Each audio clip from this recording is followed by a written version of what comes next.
Uh-oh. That doesn't look right. More fun. More fun to be had. YouTube DIY and truck build videos are actually very misleading.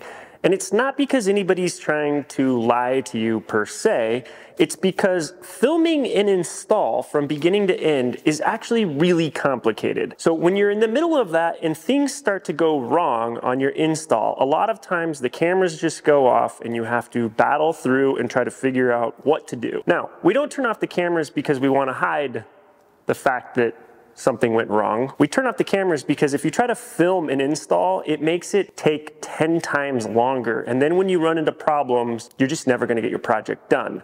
So there's a couple key things that you guys need to know about taking on truck builds and your own DIY projects that I just really don't think people get to see enough of on YouTube. So we're gonna cover these 5 topics really quick on today's video, and I think it will help you on any future projects that you plan on taking on. Okay, 2 quick things. At the end of this video, we have a huge announcement on a new project vehicle for the channel. I'm actually flying to Seattle tomorrow morning at 5 in the morning to pick it up. The sponsor for today's video is a company called Delete Me. I do actually use their product. So it turns out that tons of my personal information has been mined off the internet, and then data brokers take that information and they sell it to make money off of ruining my privacy and your privacy. But the good news is you actually have a right to privacy. So there is actually a legal way to make them remove your data from their databases. The problem is it's a super annoying process that requires a bunch of legal paperwork and has to be done hundreds of times. In my first privacy search, Delete Me reviewed 776 data listings with 89 different data brokers.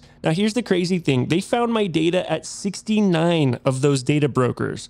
So Delete Me handled all the paperwork to get me removed, and they recheck all those brokers and all those listings multiple times throughout the year. They proactively help take my personal information off the market so I get less spam calls and frankly less attempts at identity theft and phishing scams. They even have this place on your dashboard that gives you additional questions to help identify different ways your data could be listed to help you get completely protected. So their software is super smart. If you're interested in getting your privacy back, check out the link below to Delete Me and make sure to use my code, which is Outdoor Auto. It will save you 20% on all the consumer plans.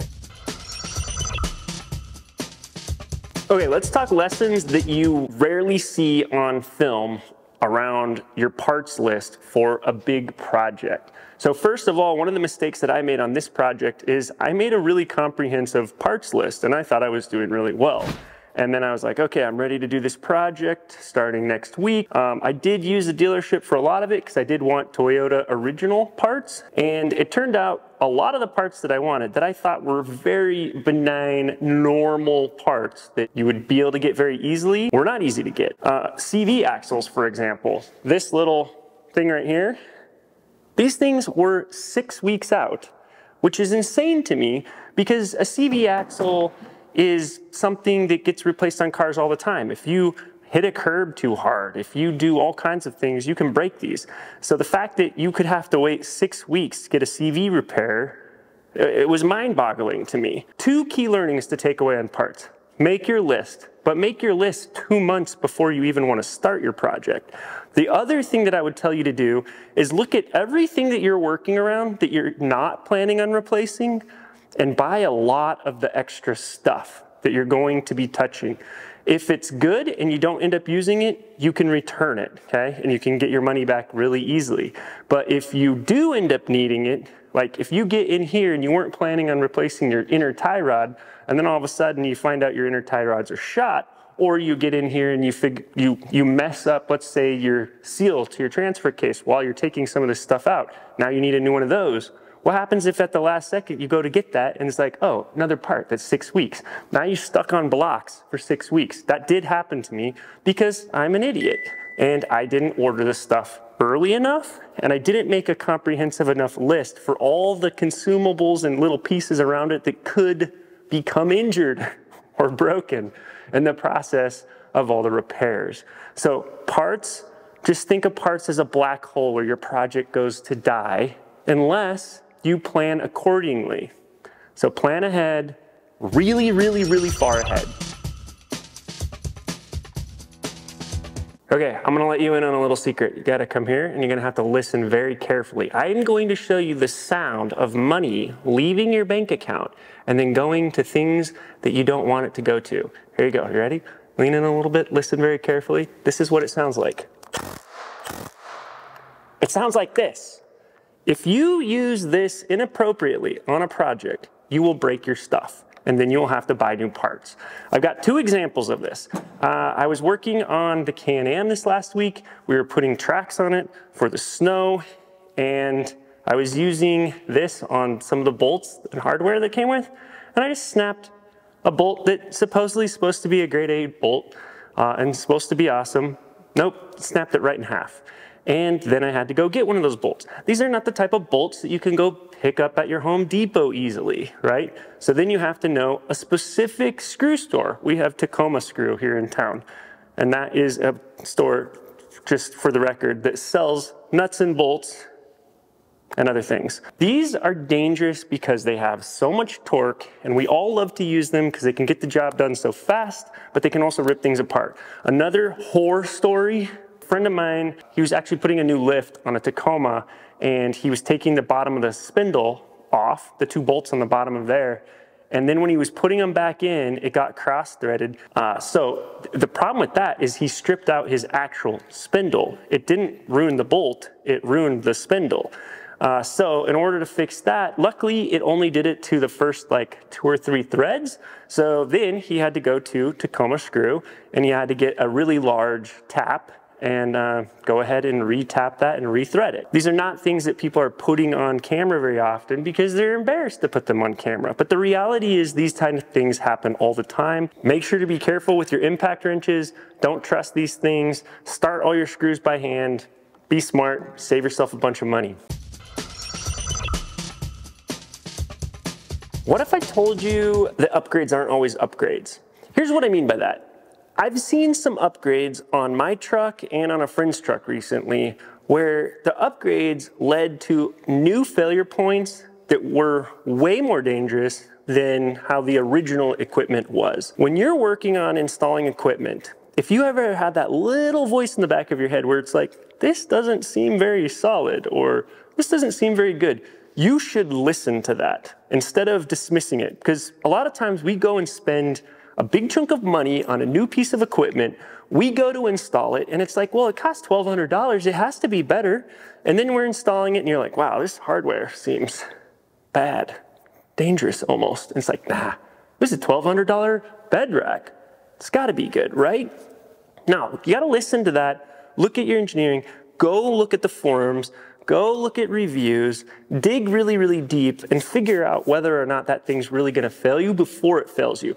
In my case, one of the examples that I'm talking about is a bed rack that I bought that when I was installing it, I was like, the mounting hardware for this, there's no way this could handle like heavy off-roading. And I was like, well, I mean, everybody buys these things. I don't see any negative reviews. I should have listened to it because it left me stranded in Moab with not a way to secure my tent to my bed properly. It was pretty dangerous, actually. Another example that I have is a friend of mine has a Bronco. His name's David. He has a channel called Off the Grind. You should check it out. He'll probably have a video out this week, probably before this video goes live, on this whole entire thing that went down. We went snow wheeling with him, another channel called Revere Overland, and Venture to Rome. We went up in the mountains, we're playing. It was supposed to be a big, big snowstorm, about 18 inches to 2 feet of snow, but it was also supposed to be around 0 degrees, so it was gonna be cold. We headed up there, and David has a Bronco, and he knows the Bronco's weak point. So, and he acknowledges it. He doesn't try to pretend the Bronco's a perfect truck. So he knows, hey, steering rack is weak, and so are the tie rods.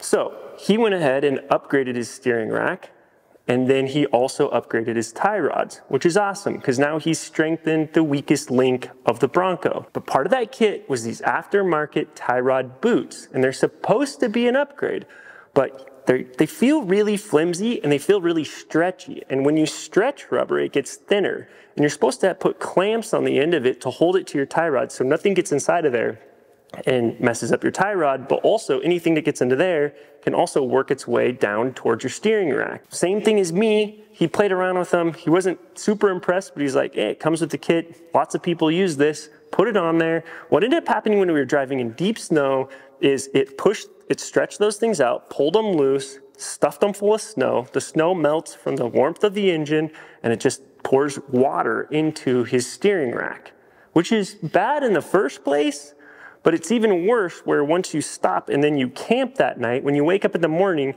the inside of your steering rack is a solid block of ice and you have zero steering. Not only that, the high for that day was supposed to be 7 degrees, so it's not gonna thaw out all day, right? So we ended up having to put a big, huge propane heater on it and melting it. It froze again the next day. Now, the fix is easy. He's gonna get better boots and he's not gonna have the problem again. But there's that little bit of intuition you need to listen to when you're doing a project. And you need to go, this doesn't seem right. If you're ever thinking that during a project, stop. So one of the other things that'll catch you off guard in a project is you will price out all your parts and everything you need to do, and you will forget the price of tools. Tools are expensive. In most large DIY projects, you're gonna end up having to either buy tools or rent tools. Now, keep in mind, when you're talking about specialty tools, like for example, on this project with the Tundra that I just did, I had to go get an inner tie rod removal tool. I was able to go borrow that for free from one of the car parts stores. They just have you put a deposit, and when you return it, you get it back. So there's a lot of specialty tools that you can borrow at no cost, but you're still gonna run into ones that you can't do that. So for example, these big beasts, these things are really heavy and these springs are really strong. So when you're trying to do a spring compressor on these, we learned early on that those things just destroy normal spring compressors. They end up bending and then they get stuck and then you have to cut them off, and it's very dangerous and very scary. So I ended up having to pick up this spring compressor that's a floor mounted spring compressor that does like I think it's 2.5 tons of compression. So you have to remove the springs to be able to adjust them, fine tune them outside the vehicle, then put them back on. It's a little bit annoying because there's a lot of guess and check back and forth when you're tuning the shocks for the first time. But the ultimate thing here, I didn't have buying a new spring compressor set in my original budget.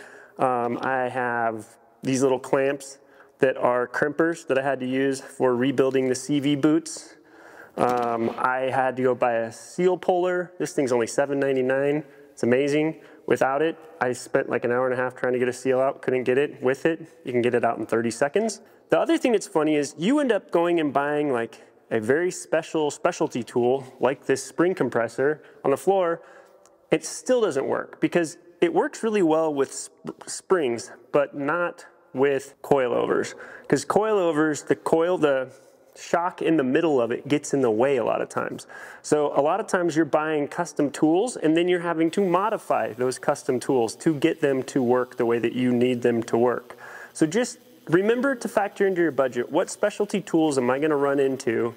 Can I get them for free? And if I can't, where should I buy them? Most of my specialty tools, like the 2-ton press, the floor jack, I'm buying them from places like Harbor Freight or even Viver, which is kind of like Harbor Freight on Amazon. I buy a lot of specialty tools from those guys because these tools only get used 2 to 3 times a year, so I'm not really worried about wearing them out. They're good enough. They're not the greatest. You could spend 10 times as much money and get something better, but for my purposes in a small DIY shop that I run by myself, it works awesome. If you're gonna be a DIY mechanic and you're learning this stuff and you aren't just some seasoned pro, a really important thing is to build your network of professionals around you that can check your work, be a phone a friend when you get stuck on something. I tend to always find a way to pay these people for their time because I don't want to end up being that number that pops up on their phone and it's like, I don't want to answer this. This guy's just always asking for free advice. But even paying for advice, a little bit of money for paying for advice when you're doing all the work, it's much cheaper than taking a whole entire project to a shop. If you're brand new to this stuff, you can put something together and think that it's perfect. And then you can take it to a pro and they're gonna be able to point out, well, this is off and that is off and that could have caused big problems down the road. I'll give you a perfect example. A friend of mine's channel, Venture to Rome, they did a metal cloak installation for a Jeep in here where they gave it, I think it was a, I don't know, 4-inch lift, something like that, 6-inch lift maybe. When they installed the whole thing themselves, they'd never installed a lift like that before. And when they were done, it looked great, it ran great, it drove great, but they have a friend in their network where they're like, we're gonna take it to their shop, pay them to check everything over. When they checked it over, one thing that they did notice was in the course of taking everything apart, the axle had actually shifted almost like 1.5 inches to 2 inches out of alignment. And that was the only thing that they did wrong, but it was a really good and important catch because that would have affected the alignment of a lot of things. So make sure to build your network, be able to phone a friend. I myself had to phone a friend on the Tundra. I bought new coilovers. My old coilovers, I knew exactly how to adjust them for the Tundra. The new coilovers have a little baby spring on top and then the large spring below. So it's a 500-pound spring on top with a divider and then an 800-pound spring below. I'd never adjusted a spring pack like that before, and I didn't really know how to put the appropriate amount of preload. So I called my buddy over at TAV. His name is Walt. I'll put a link to their channel below. These guys build amazing expedition vehicles, and he's one of the best guys I've ever met at understanding how to tune shocks perfectly to dial in the vehicle. So I gave him a phone call, and he went ahead and walked me through it on the phone, and I was able to get it done. So those are relationships I've invested a lot of time, money into to be able to have people that I can call, and I make sure I take care of them so they won't dread my call next time. It's worth doing if you plan on taking on all the maintenance of your vehicle and the whole build of your vehicle in the future. Invest some time in the network.